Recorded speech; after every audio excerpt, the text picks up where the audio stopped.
नमस्कार साथियों, मैं अशोक जांगीड़ एक बार फिर से आप लोगों के सामने। आज का जो टॉपिक है, जैसा कि आप स्क्रीन पे देख पा रहे हैं, फोनेटिक्स में आज हम बात करने वाले हैं ऑर्गन्स ऑफ स्पीच की। जी हाँ, ऑर्गन्स ऑफ स्पीच अर्थात हमारे शरीर के वो अंग जो किसी स्पीच साउंड को प्रोड्यूस करने में काम में आते हैं। तो इसके तहत हम रेस्पिरेटरी सिस्टम, आर्टिकुलेटरी सिस्टम और फोनेटरी सिस्टम इनकी बातें करेंगे। लेकिन बिफोर दैट, उससे पहले सबसे पहले हम बात कर लेते हैं साउंड की। बिल्कुल बेसिक से स्टार्ट करते हैं कि साउंड एक्चुअल में है क्या। तो देखिए, उद्गम स्थल जो होता है हमारे शरीर में, जो लंग्स होते हैं जिनको अपन एनर्जी हाउस भी कहते हैं, वहां पर एयर अर्थात हवा जो है लंग्स के अंदर होती है। ठीक है। और वैसे सभी तरह के जो साउंड्स हैं उनका उद्गम स्थल जो है हृदय को कहा गया है। ठीक है। देन आफ्टर फिर एयर जो है हमारे लंग्स के अंदर स्टोर होती है। जब भी हम कोई साउंड प्रोड्यूस करते हैं तो वो एयर क्या करती है, बाहर की तरफ मूवमेंट करती है ना। तो देखिए, इसको यूं समझिए, लंग्स से एयर जो है निकलना शुरू करती है। देन आफ्टर ये हमारे शरीर के जो रेस्पिरेटरी सिस्टम है, हमारा आर्टिकुलेटरी सिस्टम है, फोनेटरी सिस्टम है, तमाम तरह के जो आर्टिकुलेटर्स हैं इनको पार करते हुए तमाम तरह के जो आर्टिकुलेटरी सिस्टम है उनकी मदद से जब ये एयर बाहर निकलती है, मुंह से बाहर निकलती है, तब ये रूप ले लेती है साउंड का, अर्थात ध्वनि का। क्लियर? तो मुंह से जब ये साउंड बाहर निकलता है तो आप यहां ध्यान दीजिएगा, ये साउंड दो तरह का हो सकता है। या तो ये वावल साउंड हो सकता है या फिर ये कॉन्सोनेंट साउंड हो सकता है। तो आज हमारी पूरी ये जो वीडियो रहेगी ये सिर्फ और सिर्फ किस पे केंद्रित है, ये साउंड पर केंद्रित है। तो चलिए शुरू करते हैं। ध्यान दीजिएगा कि दुनिया के जितने भी ह्यूमन बीइंग्स हैं, जो भी मनुष्य हैं, सबके ऑर्गन्स ऑफ स्पीच जो हैं एक समान होते हैं। इनमें क्या क्या इंक्लूड है, जैसे टीथ, लिप्स, टीथ एंड दांत। ठीक है। लिप्स होंठ, पैलेट्स यानी जबड़े, टंग यानी जीभ, इत्यादि इत्यादि। जैसे जैसे हमारी उम्र बढ़ती है, हमें उन साउंड्स को यानी ध्वनियों को उत्पन्न करने में कठिनाई होती है, जो कि दूसरी भाषा में तो होती है लेकिन अपनी भाषा में नहीं होती है। आई रिपीट, जैसे जैसे हमारी उम्र बढ़ती है तो वो साउंड्स जो हमारी भाषा में नहीं है, दूसरी भाषा में है, किसी टारगेट लैंग्वेज में है, ठीक है, तो उन ध्वनियों को उत्पन्न करते हुए हमें कठिनाई का आभास होता है। ठीक है। ऐसे ही देखिएगा, इंग्लिश जो लैंग्वेज है, इस इंग्लिश लैंग्वेज के अंदर बहुत सारे साउंड्स नहीं हैं। ठीक है। क्यों नहीं है? क्योंकि हमारे पास हिंदी में साउंड्स की अधिकता है, साउंड्स हमारे पास ज़्यादा हैं। ठीक है। लेकिन इंग्लिश में जो साउंड्स हैं वो केवल कितने हैं? 44 हैं। ठीक। तो हम बहुत बार क्या करते हैं, गलत उच्चारण कर देते हैं। जैसे इंग्लिश में हम बात करें, कई तरह के साउंड्स जो हैं वो यहां उपलब्ध नहीं है, जैसे ख। ठीक है। इसके अलावा जैसे झ, ये भी इंग्लिश में आपके अवेलेबल नहीं है। ठीक है। त, ठ, ठीक है, ढ, एटसेट्रा। ये कई तरह के साउंड्स हैं जो इंग्लिश में अवेलेबल नहीं है। ठीक है। तो इसका मतलब ये है कि कोई इंग्लिश पर्सन, कोई अंग्रेज व्यक्ति यदि ये जो ध्वनियाँ जो हमारी भाषा में तो हैं लेकिन इंग्लिश में नहीं है, तो उनका जब ये उच्चारण करेगा तो किस तरह से करेगा। जैसे एक छोटा सा मैं आपको एग्जाम्पल दूं।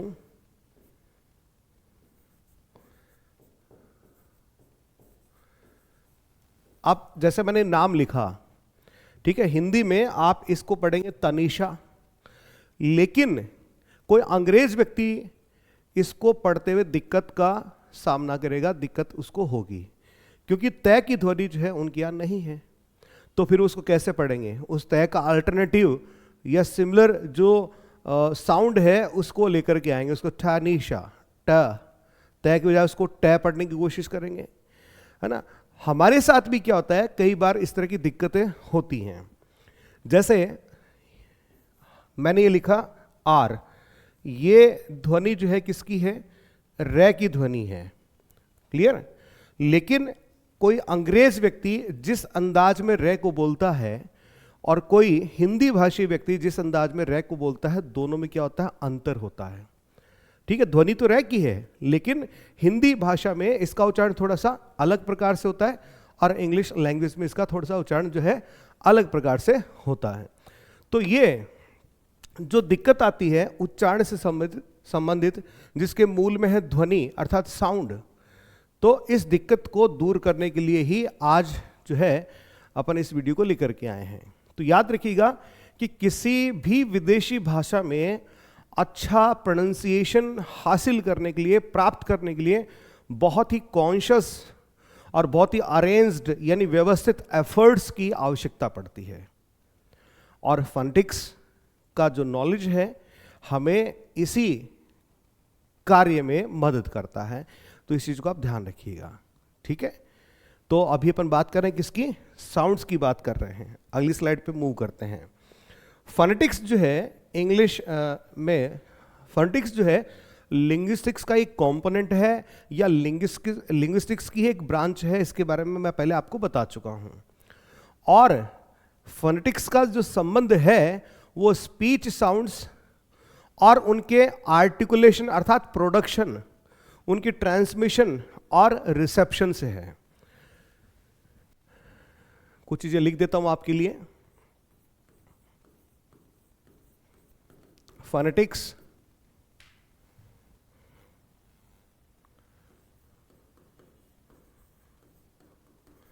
लिंग्विस्टिक्स का ही एक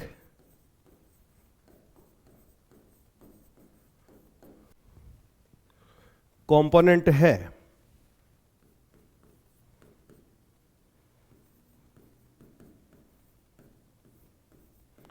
इसका संबंध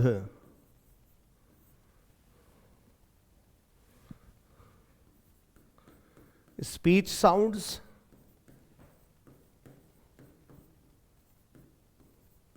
और उनके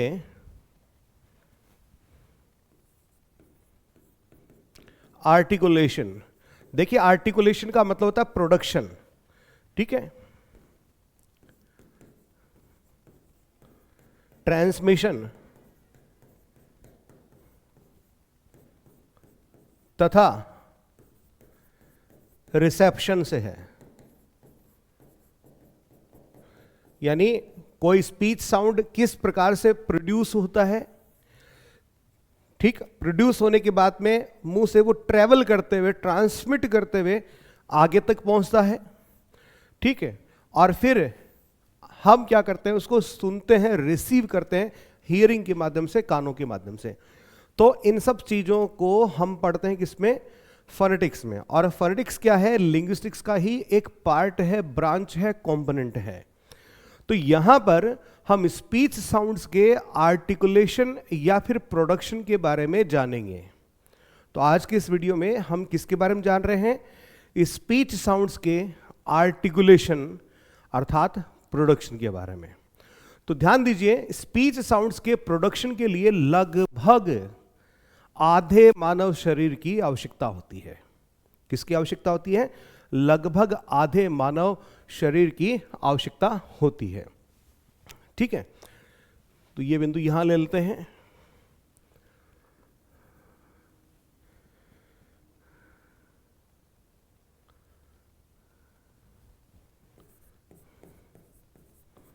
स्पीच साउंड्स के प्रोडक्शन के लिए लगभग आधे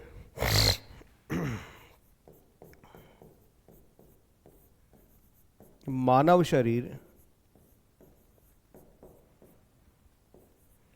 की आवश्यकता होती है। ठीक है, ये आधा मानव शरीर कौन सा है? लंग्स से लेकर के माउथ तक का जो भाग है वो है ना। अब आगे सुनिएगा, वो ऑर्गन्स अर्थात वो शरीर के अंग जो हमें बोलने में मदद करते हैं, हम उन्हें क्या करते हैं? 3 सिस्टम्स में डिवाइड करते हैं। अभी मैंने आपसे क्या कहा कि लगभग आधे मानव शरीर की आवश्यकता होती है। उस आधे मानव शरीर में जो अंग हैं जो हमें साउंड को प्रोड्यूस करने में हेल्प करते हैं, उन्हें हम कितने भागों में बांट रहे हैं? उन्हें हम 3 भागों में, 3 सिस्टम्स में बांट रहे हैं। ठीक है, तो अगली ये चीज मैं आपके लिए लिख देता हूं।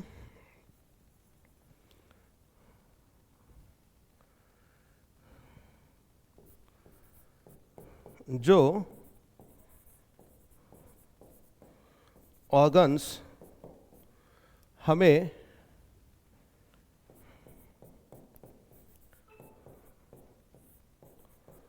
बोलने में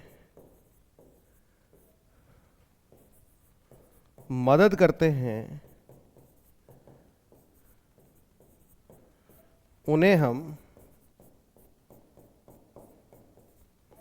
3 सिस्टम्स में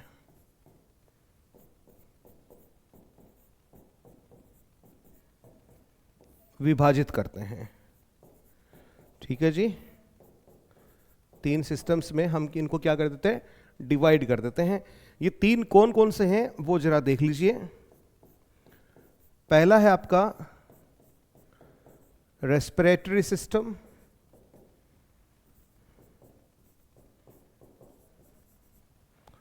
दूसरा है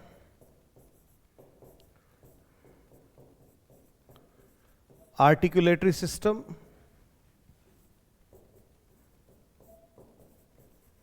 और तीसरा जो है वो है आपका फनेटरी सिस्टम।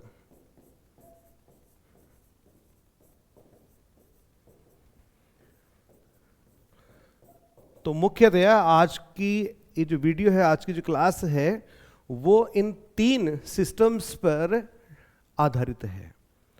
ठीक है, तो अभी हम बात कर रहे हैं किसकी? हम हमारे शरीर के उस आधे शरीर के अंगों की बात कर रहे हैं जो क्या करते हैं? हमें किसी साउंड को प्रोड्यूस करने में मदद करते हैं। और उस आधे शरीर जिसकी मैं अभी बात कर रहा था कि साउंड प्रोड्यूस करने के लिए लगभग आधा मानव शरीर जो है वो सक्रिय हो जाता है ना, या काम करता है, फंक्शन करता है।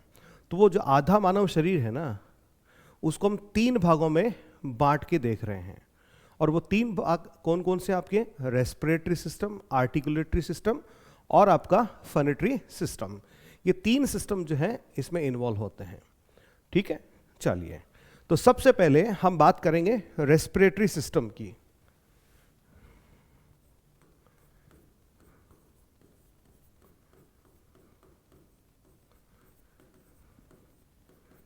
रेस्पिरेटरी सिस्टम, जिसको आप श्वसन तंत्र भी आप इसको कहते हैं। ठीक है, अब इस रेस्पिरेटरी सिस्टम में कौन कौन से अंग जो हैं वो शामिल हैं वो देख लीजिए। इसमें एक तो आपके शामिल होते हैं लंग्स,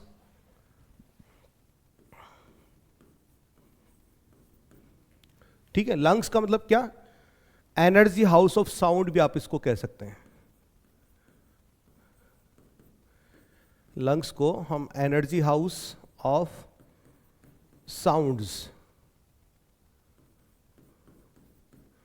भी हम इसको कहते हैं, है ना। जो ध्वनियां हैं उनके लिए एनर्जी हाउस का काम करता है कौन? हमारे फेफड़े। क्यों? क्योंकि साउंड जो है वो एक्चुअल में क्या होता है? एयर होता है, और एयर कहाँ रहती है? हमारे लंग्स के अंदर। जैसे ही हम बोलने का प्रयास करते हैं तो लंग्स में से जो एयर होती है वो बाहर की तरफ मूवमेंट स्टार्ट करती है, और जब ये मूवमेंट स्टार्ट होता है तो हमारे स्टमक में, हमारे पेट में संकुचन होता है, कॉन्ट्रैक्शन होता है, और फिर एयर क्या करती है? बाहर निकलती है। क्लियर? इसी रेस्पिरेटरी सिस्टम में जो हमारे चेस्ट की जो मसल्स हैं वो भी इसमें इंक्लूड होती हैं।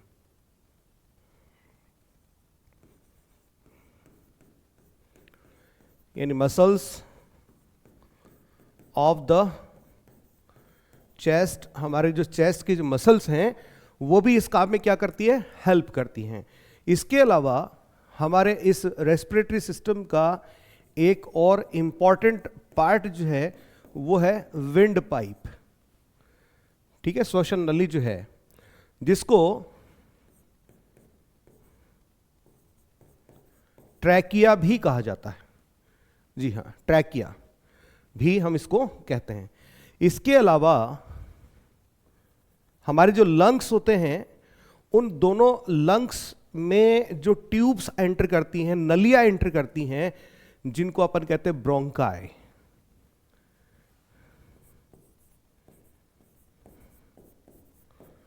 ब्रोंकाई, है ना, tubes that enter the lungs.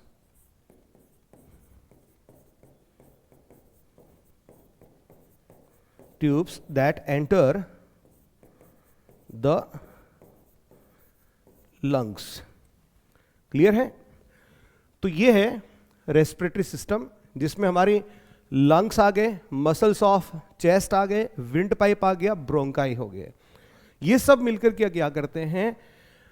Sound को प्रोड्यूस करने में अपनी सहायता करते हैं। ठीक है, क्लियर? अब चूंकि हम बात करें किसकी? रेस्पिरेटरी सिस्टम की। तो जो रेस्पिरेटरी सिस्टम है, अर्थात जो श्वसन तंत्र है, इसमें एक्चुअल में दो प्रक्रियाएं होती हैं। पहली प्रक्रिया क्या होती है? इंस्पिरेशन। मैं इसको यहां ले लेता हूं, अगली स्लाइड पे ले लेता, चलिए इसको।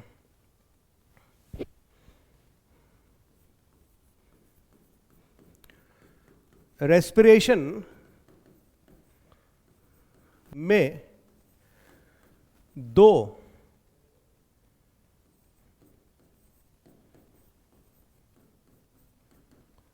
प्रक्रियाएं होती हैं। पहली जो है प्रक्रिया, उसको हम क्या कहते हैं?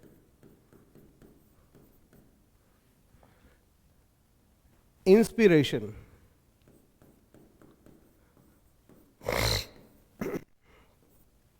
जिसका अर्थ होता है सांस को अंदर लेना।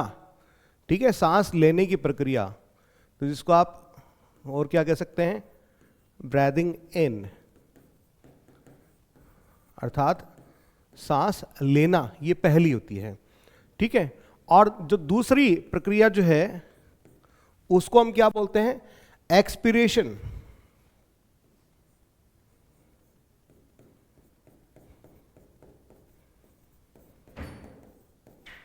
और इसी एक्सपीरेशन को हम कहते हैं सांस को बाहर छोड़ना। ठीक है, अर्थात ब्रीदिंग आउट। तो रेस्पिरेशन में कितनी प्रक्रिया होगी? दो प्रक्रियाएं होगी। इन दोनों ही प्रक्रियाओं में आपके lungs, muscles of chest, wind pipe, bronchi सभी क्या करेंगे? हेल्प कर रहे हैं। तो ये जो दो प्रक्रियाएं हैं, सांस का अंदर लेना अर्थात इंस्पिरेशन, और सांस का बाहर छोड़ना एक्सपीरेशन, ब्रीदिंग आउट, ये इसमें दो प्रक्रियाएं होती हैं। अब काम की बात क्या है? काम की बात ये है कि we use the air that we breathe out. Okay, I repeat, we use the air that we breathe out जिसको हम एक्सपिरेटरी लंग एयर कहते हैं, for the production of most speech sound of the world. जी हाँ, दुनिया भर की जितनी भी भाषाएं हैं उनमें जो साउंड्स होती हैं, ध्वनियां होती हैं, उन ध्वनियों को उत्पन्न करने में हम क्या करते हैं, ब्रेदिंग आउट करते समय जो एयर होती है, जिसको एक्सपिरेटरी लंग एयर कहा जाता है, उसी का प्रयोग होता है। अर्थात ध्वनि का उत्पादन करने में इंसिपिरेशन लंग एयर नहीं बल्कि एक्सपिरेटरी लंग एयर का प्रयोग होता है। अर्थात वो हवा, वो एयर जो हम सांस के माध्यम से बाहर छोड़ते हैं, वही क्या करती है, साउंड को प्रोड्यूस करने में हमारी मदद करती है। यहां पर मैंने एक बात और कही कि दुनिया की तमाम भाषाओं में, तो एक छोटा सा नोट मैं आपको जरूर कहूंगा कि इसमें एक अपवाद है, सिंधी भाषा। सिंधी भाषा में हमेशा ही एक्सपिरेटरी लंग एयर का प्रयोग नहीं होता है, ठीक है, उसमें इंस्पिरेटरी लंग एयर का प्रयोग भी कभी कभी होता है। तो ये चीज इंपॉर्टेंट है, मैं लिख देता हूं इस चीज को यहां पे। We use the air that we breathe out, ठीक है। अब ब्रेथ आउट कर रहे हैं तो एक्सपिरेशन की प्रक्रिया वाली हवा है, इसलिए इसको हम नाम दे देंगे एक्सपिरेटरी। और वो एयर कहाँ रहती है, लंग्स में, तो हम इसको नाम देंगे ये, अर्थात expiratory lung air for the production of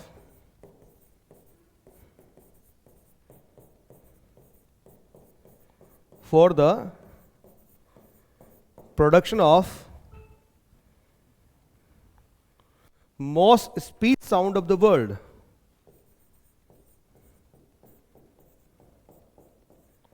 Most speech sound of the world. दुनिया की जितनी भी भाषाएं हैं उनमें जो साउंड प्रोड्यूस किया जाता है उसमें वही एयर काम में आती है जो सांस छोड़ते वक्त प्रयुक्त होती है। क्लियर? और उसको हम क्या नाम दे रहे हैं, उसको हम नाम दे रहे हैं एक्सपिरेटरी लंग एयर। और ये कब निकलती है, ब्रेथ आउट करते समय, अर्थात सांस बाहर छोड़ते समय।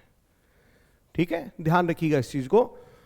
अब इसके लिए हम एक डायग्राम जो है वो चेक कर लेते हैं, देख लेते हैं। Respiratory system and the heart. Heart को इसमें क्यों इन्वॉल्व किया गया है, क्योंकि जितनी भी ध्वनियां हैं उनका उद्गम स्थल किसको कहा गया, हार्ट को कहा गया है। और बगल में इसमें क्या है, लंग्स है। लंग्स के अंदर क्या रहती है, एयर रहती है। ठीक है, तो ये क्या हो गया, आपके दो लंग्स हो गए, एक ये हो गया और एक ये हो गया, आपका ये हार्ट है। ठीक है, अब इन फेफड़ों से जो नलियां कनेक्ट होती हैं, दो फेफड़े हैं तो दोनों से दो नलियां कनेक्ट होंगी। ठीक है, तो इसको हम क्या बोलेंगे, ब्रोंकाई। ठीक,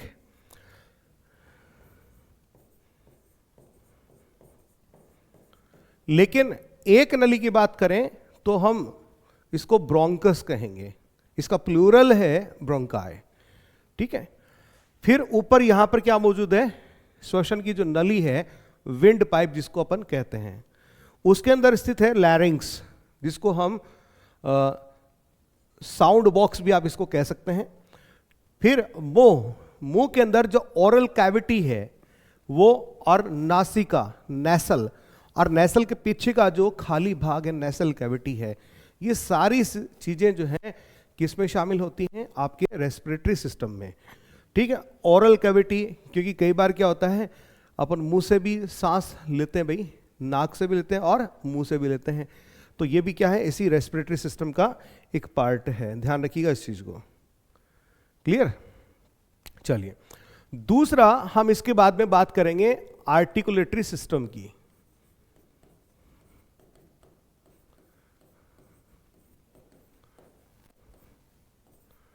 आर्टिकुलेटरी सिस्टम, पहले अपन ने रेस्पिरेटरी सिस्टम की बात करी, अब हम बात करें किसकी, आर्टिकुलेटरी सिस्टम की।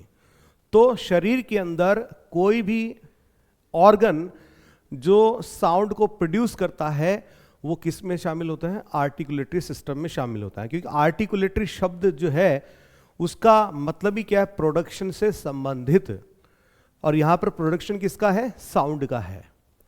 ठीक है, तो इसमें वो कुछ अंग शामिल होते हैं जो हमारे हेड एंड नेक में स्थित होते हैं। ठीक है, consist a few organs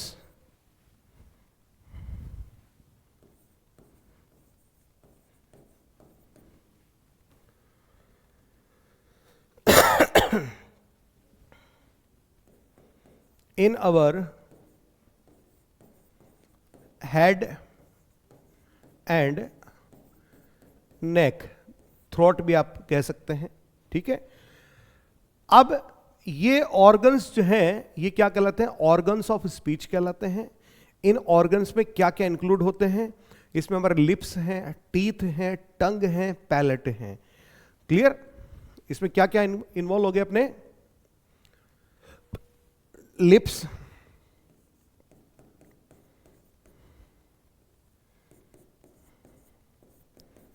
teeth,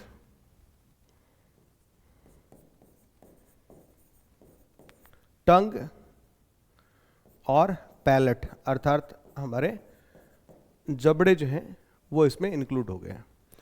यहां पर गौर कीजिएगा कुछ शब्दों पे कि हम अपनी रोजमर्रा की भाषा में जिसे थ्रोट कहते हैं, गला कहते हैं, उसे हम फैरिंग्स अर्थात ग्रसनी कहते हैं। लिख देता हूं इस चीज को भी, स्पेस थोड़ी कम है तो इसको मैं इधर ले लेता हूं स्पेस जनरेट करने के लिए। लिप्स हो गया, टीथ हो गया, टंग हो गया और पैलेट हो गया। ठीक है, ऐसे ले लेते हैं।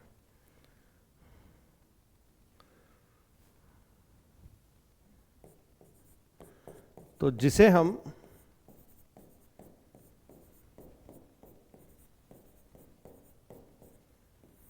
रोजमर्रा की भाषा में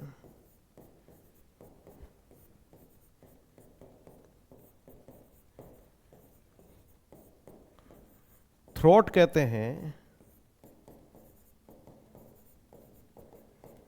उसे हम फैरिंग्स अर्थात ग्रसनी कहते हैं। क्लियर? अब फैरिंग्स क्या है? जो हमारी टंग है उसके बिल्कुल एकदम सबसे पीछे का भाग जो है, hinder most part of the tongue, pharynx क्या है? यहां लिख लेते हैं।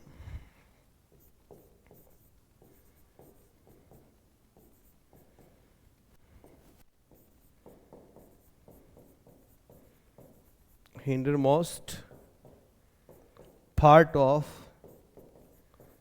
the tongue, बिल्कुल पीछे का भाग, और जिसे हम आमतौर पर एडम्स एप्पल कहते हैं उसे लैरिंग्स अर्थात स्वर तंत्र कहा जाता है। ये कई लोगों ऐसे ना ये निकला हुआ रहता है ऐसे आगे की तरफ, है ना, उसे अपन एडम्स एप्पल कहते हैं। तो वो क्या कहलाता है? आपका लैरिंग्स अर्थात स्वरतंत्र कहलाता है।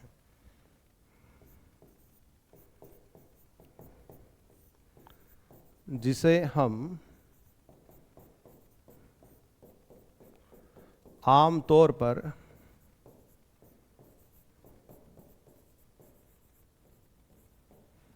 एडम्स एप्पल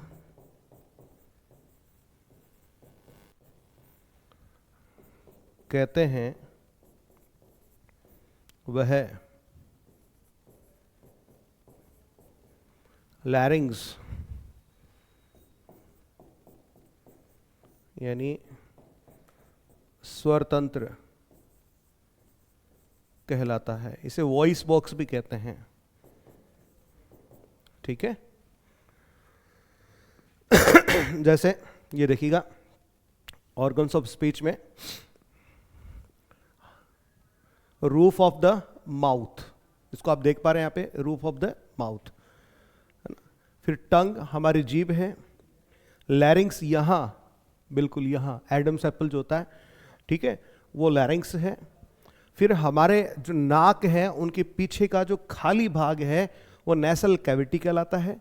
इसी तरह से मुंह का जो ऊपर का जो खाली भाग है वो ओरल कैविटी कहलाता है। ठीक है। यहीं पर जो फेरिंग्स होते हैं, जो यहाँ पर भाग बना होता है, उसको अपन फेरिंगल कैविटी कहते हैं। और ये इसका जो पीछे वाला हिस्सा है, इसको back wall of the pharynx भी हम इसको कहते हैं। क्लियर। एक और देखिए आगे, इसको थोड़ा अलग तरीके से लिया गया है।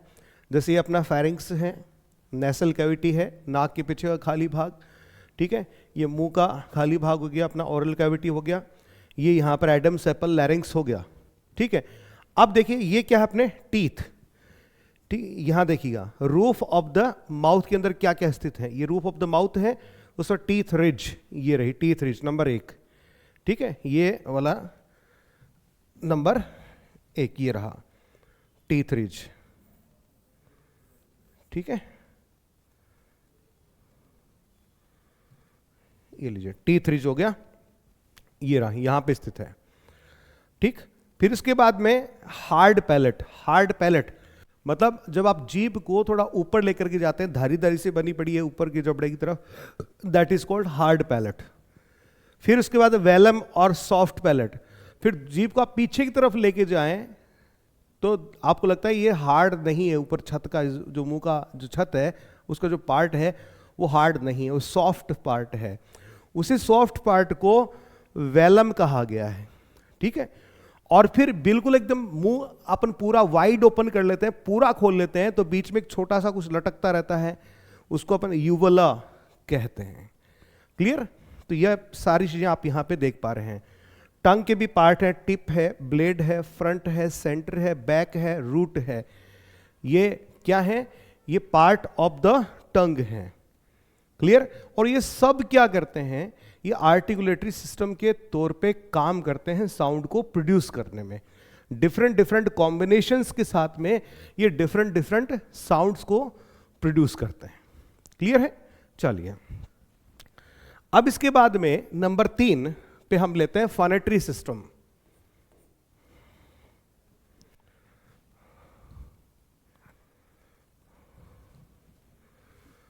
Number 3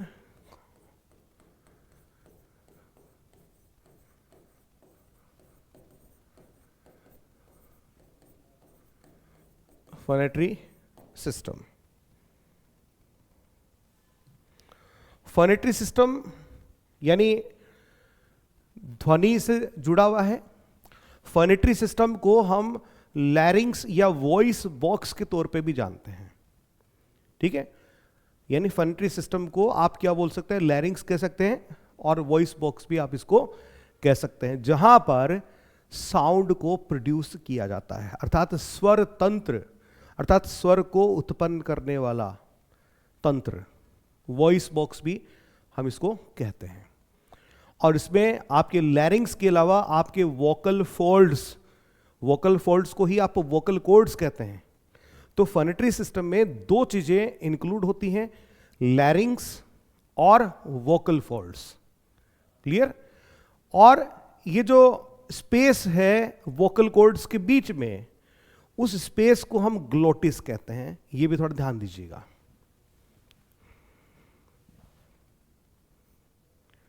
phonatory system also known as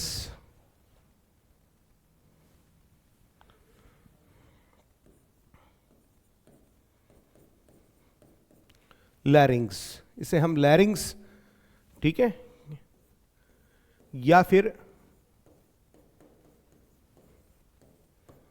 voice box भी हम इसको कह सकते हैं।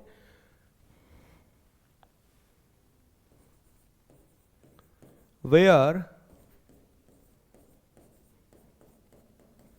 sound is produced.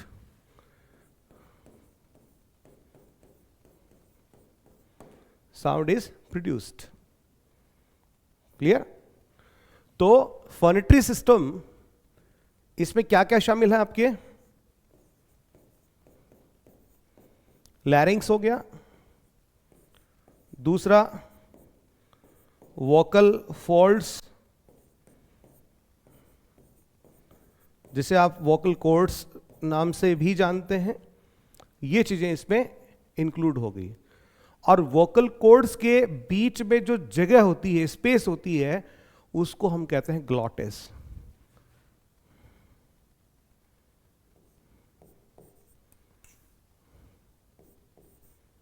Note the space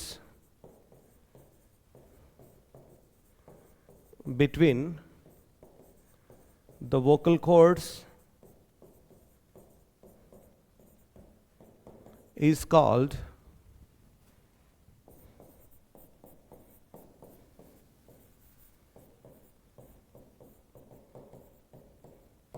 glottis.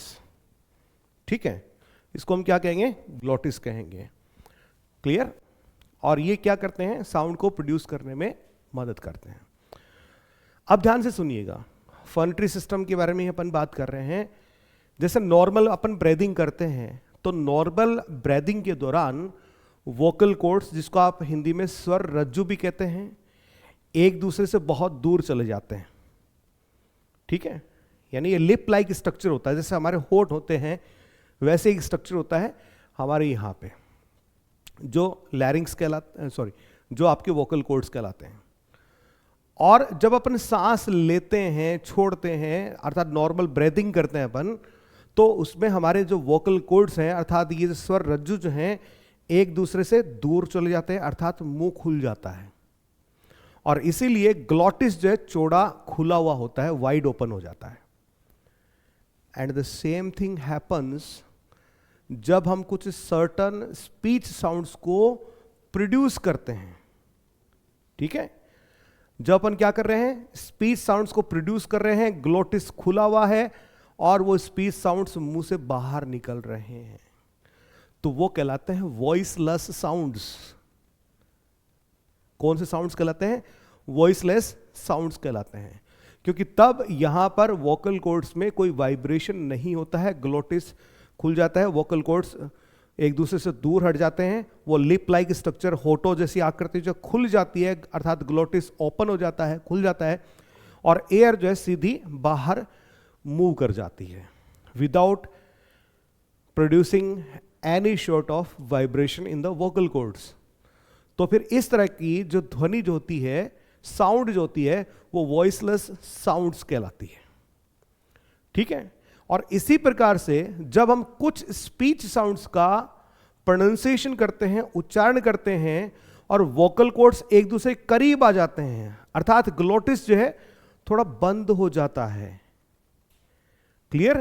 तो जब फेफड़ों से हवा उनके बीच में से गुजरती है, फेफड़ों से हवा आती है और फिर वोकल कॉर्ड्स में से गुजरती है, ग्लोटिस थोड़ा बंद होता है, तो हवा उनमें क्या करती है? कंपन पैदा करती है, वाइब्रेशन प्रोड्यूस करती है, और तब जो साउंड्स उत्पन्न होते हैं, जिनके उच्चारण के दौरान वोकल कॉर्ड्स कंपन करते हैं, तब वो साउंड वॉइस्ड साउंड्स कहलाते हैं।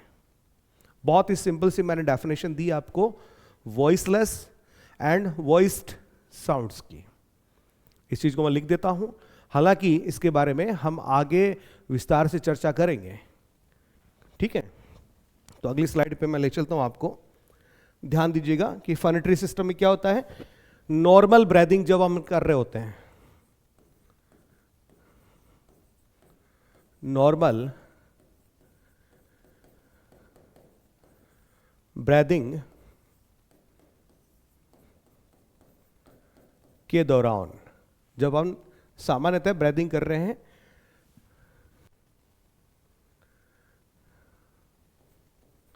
जब वोकल कॉर्ड्स एक दूसरे से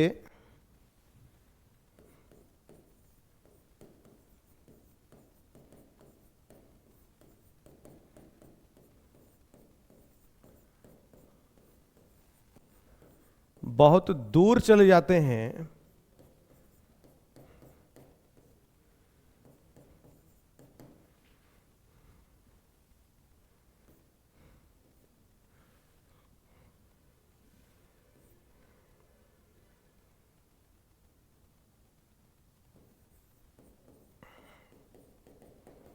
ग्लॉटिस जो कि एक लिप लाइक स्ट्रक्चर होता है,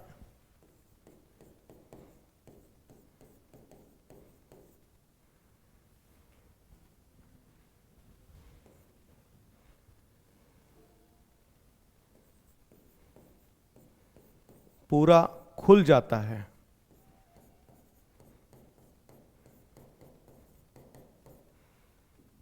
तो एक दूसरे से जब ये वोकल कॉर्ड्स दूर चले जाते हैं, है ना, तो क्या होगा, ये आपकी ग्लोटिस जो है ओपन हो जाएंगे। और उस वक्त जब कोई स्पीच साउंड प्रोड्यूस होता है, उस समय जो स्पीच साउंड्स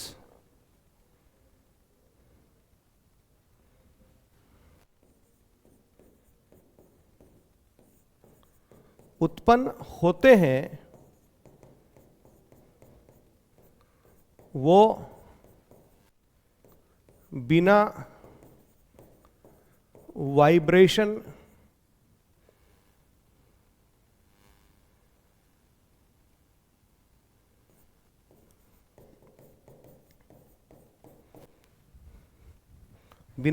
को आप इसको विदाउट हमिंग या इको साउंड भी कह सकते हैं। अर्थात जो घोष ध्वनियां जो होती है, मतलब ये गुंजायमान नहीं होते हैं, गूंज इनमें नहीं होती है, ठीक है, इसमें कोई वाइब्रेशन नहीं होगा, अर्थात यहां पर कोई इको नहीं होगा, हमिंग की साउंड यहां पर नहीं आएगी। तो वो बिना वाइब्रेशन तो उत्पन्न होते हैं, उसमें जो स्पीच साउंड्स उत्पन्न होते हैं वो बिना वाइब्रेशन के होते हैं,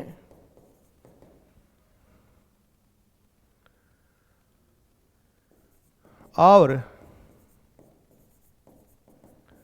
इसलिए वे वॉइसलेस साउंड्स कहलाते हैं। वॉइसलेस साउंड्स कहलाते हैं। इसके विपरीत जब ये जो वोकल कॉर्ड्स एक दूसरे के करीब आ जाते हैं नॉर्मल ब्रीदिंग के दौरान, अर्थात ग्लोटिस जो थोड़ा बंद होने लगता है और हवा उनके बीच में से जब गुजरेगी तो वो क्या करेगी, कंपन पैदा करेगी, वाइब्रेशन पैदा करेगी, इको पैदा करेगी, अर्थात हमिंग का साउंड जो है वहां से प्रोड्यूस होगा। और तब जो साउंड्स प्रोड्यूस होंगे वो क्या कहलाएंगे, वॉइस्ड साउंड्स कहलाएंगे। तो यहां लिख लेते हैं इसको। इसके विपरीत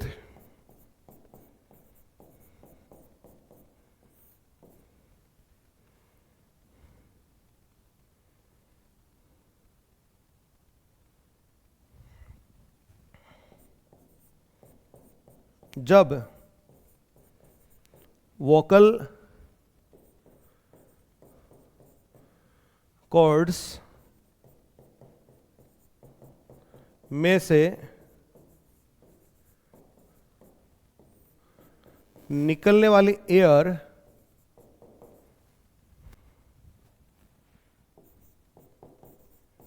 वाइब्रेशन, इको या हमिंग साउंड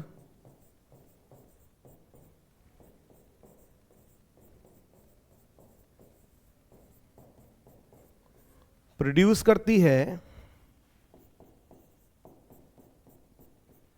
तो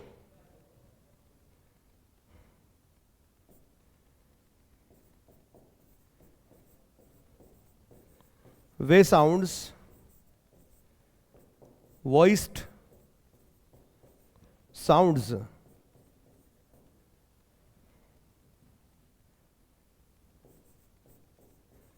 कहलाते हैं।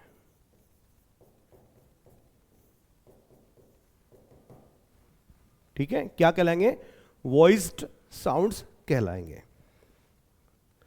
यहां पर ध्यान देने योग्य बात यह है कि अंग्रेजी भाषा में साउंड्स की संख्या कितनी है? 44 है, जिसमें से 20 आपके वावल साउंड्स हैं और 24 आपके कॉन्सोनेंट साउंड्स हैं। इसमें सारे के सारे जो वॉवल साउंड्स हैं वो सब के सब वॉइस्ड साउंड्स हैं। फिर बात जब अपन करते हैं कॉन्सोनेंट साउंड्स की, तो इन कॉन्सोनेंट साउंड्स के अंदर जो 24 हैं, ठीक है, इनमें से 15 आपके क्या हैं? वॉइस्ड हैं, और बाकी जो 9 बच जाते हैं वो आपके वॉइसलेस साउंड्स होते हैं। क्लियर? अर्थात सारे वावल साउंड्स वॉइस्ड होते हैं और 24 कॉन्सोनेंट साउंड्स में से 15 वॉइस्ड होते हैं और 9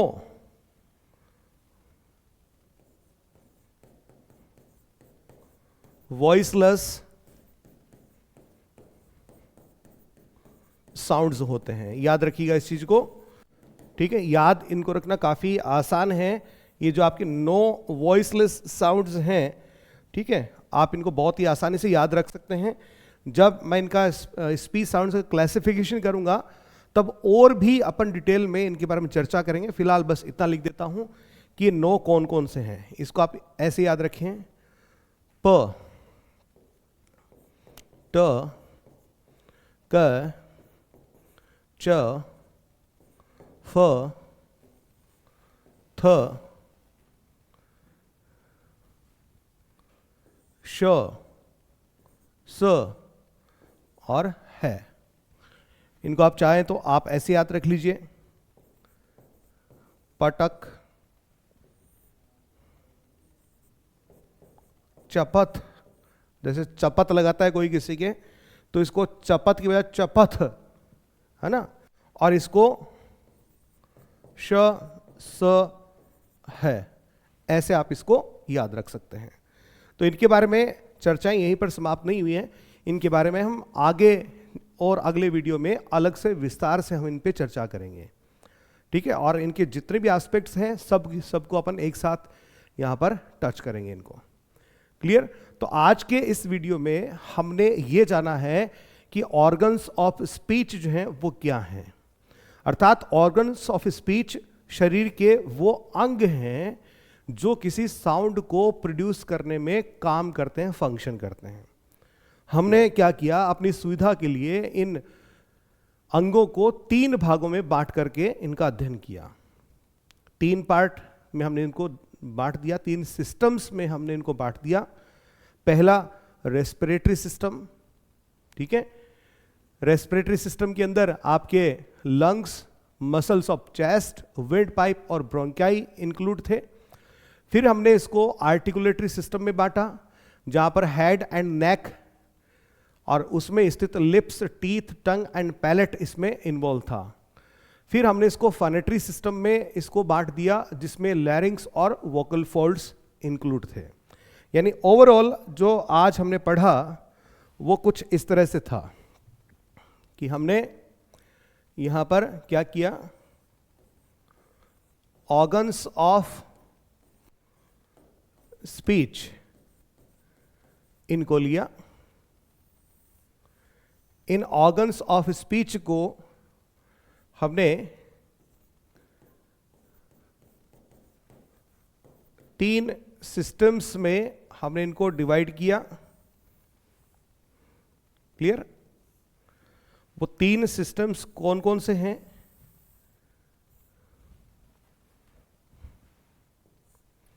पहला था अपना रेस्पिरेटरी सिस्टम,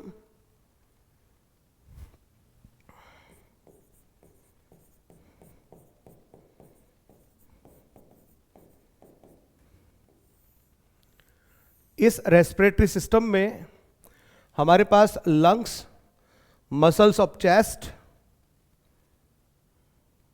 यूं ले लेते हैं इसको,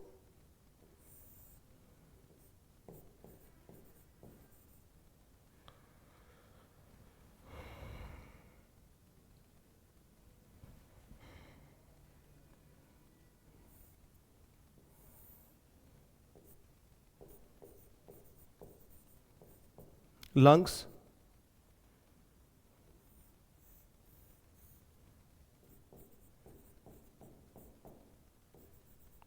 चेस्ट मसल्स, फिर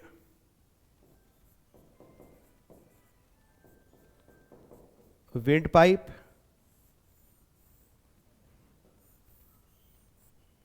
और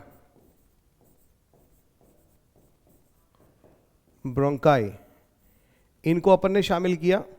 ठीक है, यहीं पर रेस्पिरेटरी सिस्टम में 2 प्रकार की प्रक्रियाएं हमने देखी, इंस्पिरेशन अर्थात सांस को अंदर लेना, और दूसरा था एक्सपिरेशन अर्थात सांस को बाहर छोड़ना।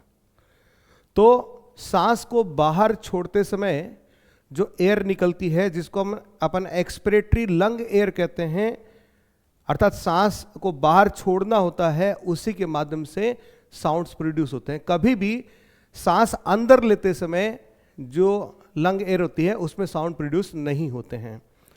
फिर हमने दूसरे नंबर पे यहां पर देखा था आर्टिकुलेटरी सिस्टम।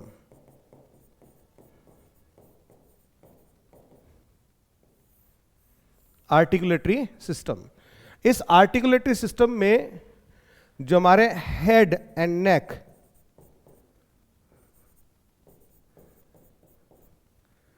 के ऑर्गन्स ऑफ स्पीच थे, जिसमें लिप्स, टीथ, टंग, पैलेट इन्वॉल्व हो गए।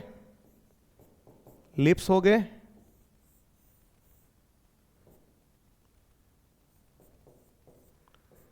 टीथ आ गया,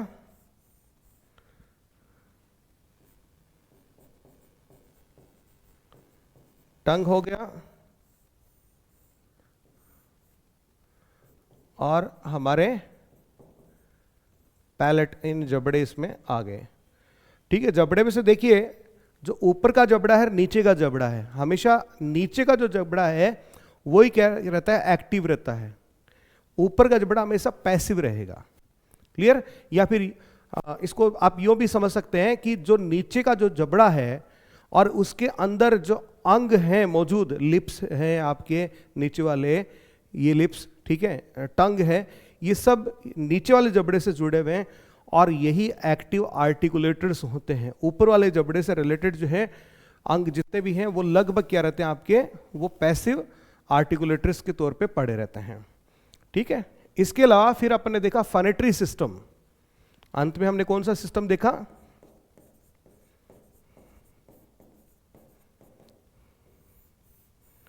फनेटरी सिस्टम।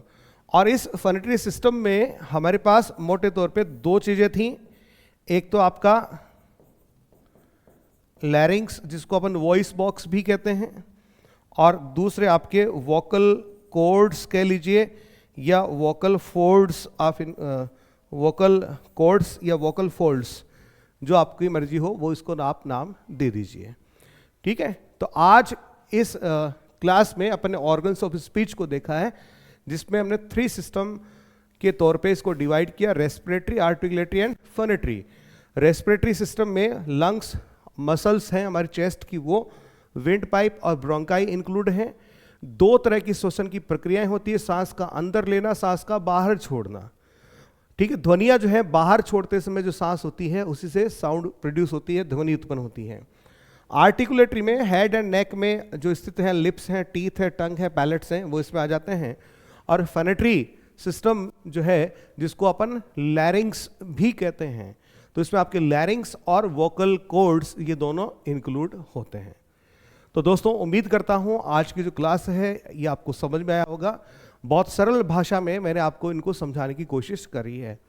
तो एक बार आप वीडियो को वापस देखेंगे, दोहराएंगे चीज़ों को, तो आपको ये लर्न भी हो जाएंगी, याद भी हो जाएंगी। ये इसमें कोई रॉकेट साइंस नहीं है, बस आपको थोड़ा सा इंटरेस्ट जो है इसमें पैदा करना है और रुचि के साथ में चीज़ों को पढ़ना है, देखना है। और फिर देखिए, एक भी क्वेश्चन जो है आपका एग्जाम में गलत नहीं होगा, ठीक है। और बहुत ही इजी टॉपिक है, बहुत ही इंटरेस्टिंग टॉपिक है, और आप जब रुचि लेते हैं तो आपको आगे से आगे चीज़ें इसमें सीखने का मन भी करता है।